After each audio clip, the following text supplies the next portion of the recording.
Hello, my name's Duncan and welcome to Back Away from Donkey and Bath Books. This is a bit of a pick and mix. I was originally going to do sort of a couple of videos and I just thought, what's the point? Because neither of them were going to be very long, so let's join them up. Okay, I've got no sort of pickups in this video or anything, though before the Read What You Own challenge is coming, I've got a couple of books that arrived the other day and a couple more that are on their way, and I'll probably show you those, but it's no more than I would normally buy, so we should come to my topic in a minute. But yeah, I've got just a couple of things. I was just from stuff I've seen. It is a bit. Our clocks moved. Well, the time moved last night, so we've gone into Greenwich Mean Time. So today it's going to be dark here, probably just before 4 o'clock. So it's 1 o'clock-ish now, just after 1. So yeah, the dark winters are coming in, and I thought I'd see if I can get one in without having to use artificial light. So yes, so why am I here, you ask? Okay, first thing that came to mind, if you saw my video before, a couple of videos ago, I'm going to be doing the Read What You Own challenge. I'll put a link here or the end or something to my video about it. And one of the main reasons I'm doing it is not because I don't buy huge amounts of books compared to some people, it's so that I can focus on books that I've had sitting on my shelves for like 30 years or some newer ones that are obviously there for a reason. I obviously keep them for a reason because I want to read them. I like them. So that is one of my main reasons for doing it. I said I've got some sort of my own little rules and stuff. I said which is in the other video if you want to have a look. But I've just seen a bunch of videos. I'm not having to go at anybody or anything. What you do is fine by me. But I've seen a bunch of videos of people almost stocking up on books before they start on the Read What You Own challenge. Which, isn't that defeating the object of it? I thought that part of the reason was to help you buy less and get through some older books. So if you're randomly buying loads of books just to read on this challenge, it sort of negates the reason for this challenge. Do you get what I mean? I think it's a bit weird, but maybe I'm taking this wrong. But yeah, I saw a couple of videos people doing that. Like my book buying is the same as it always is. I said I've got a couple of books on its way, which is what I normally have, and that's it. So, ooh, sun's come out of there. Oh yeah, sun has come out. So yeah, I've suddenly got very bright probably. But yeah, so is that,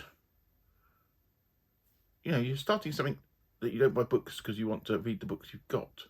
But then before that, you buy loads of books to read over that challenge, so you're not reading the books you've already got. That's how I see it. I could be wrong. Tell me I'm wrong. Respond to me. I don't know. I'm just going to take a sip of drink. Second.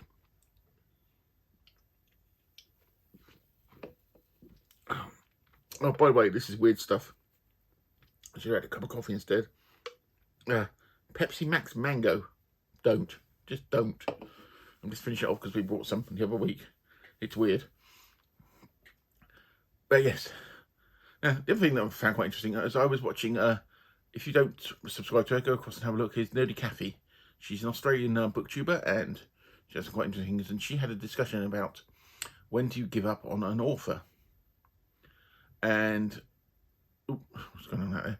I generally don't DNF books.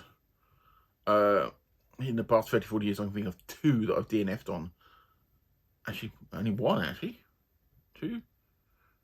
I was just thinking. I even finished Robert Heinlein's I Will Fear No Evil, which is a terrible book. The only one I can think of I have given up on in the past 20 years was World War Z, which everybody seems to love and I absolutely hated with a total passion as a book.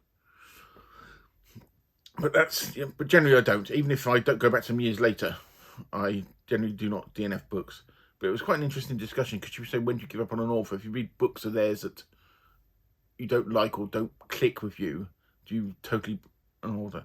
And I was thinking, there's authors out there that I always think I should like and I struggle with, but I keep going back to. One of them is Arthur C. Clarke. I've got a couple of his books here.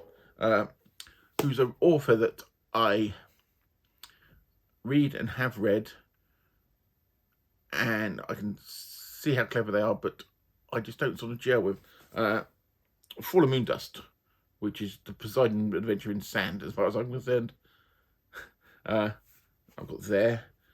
and I've also got Fountains of Paradise. And actually, there's 2 books came out around the time about space elevators in the late 70s. Fountains of Paradise and The Web Between Worlds, Charles Sheffield. For me, the Charles Sheffield book is far better. Characterization is far better. As a story, it is far better. And I struggle with Arthur C. Clarke. I don't think his characterization works for me. But I see he's a good writer, and I think I understand why people like him. But so I haven't given up on him. I've got a couple more books on the shelf. I read Rendezvous with Rama, which I quite enjoyed, but I still don't think it's being. I think his short stories are probably better than his long form. But then you get authors, really popular authors like Ursula K. Le Guin. I don't particularly like Ursula K. Le Guin. I can see why people like her. I understand how important she is in the history of writing and science fiction and as a writer. But to tell you the truth, I don't really like her books. But it doesn't mean I've totally given up on her. I will go back and probably read some of her stuff again. So when do I totally give up on an author?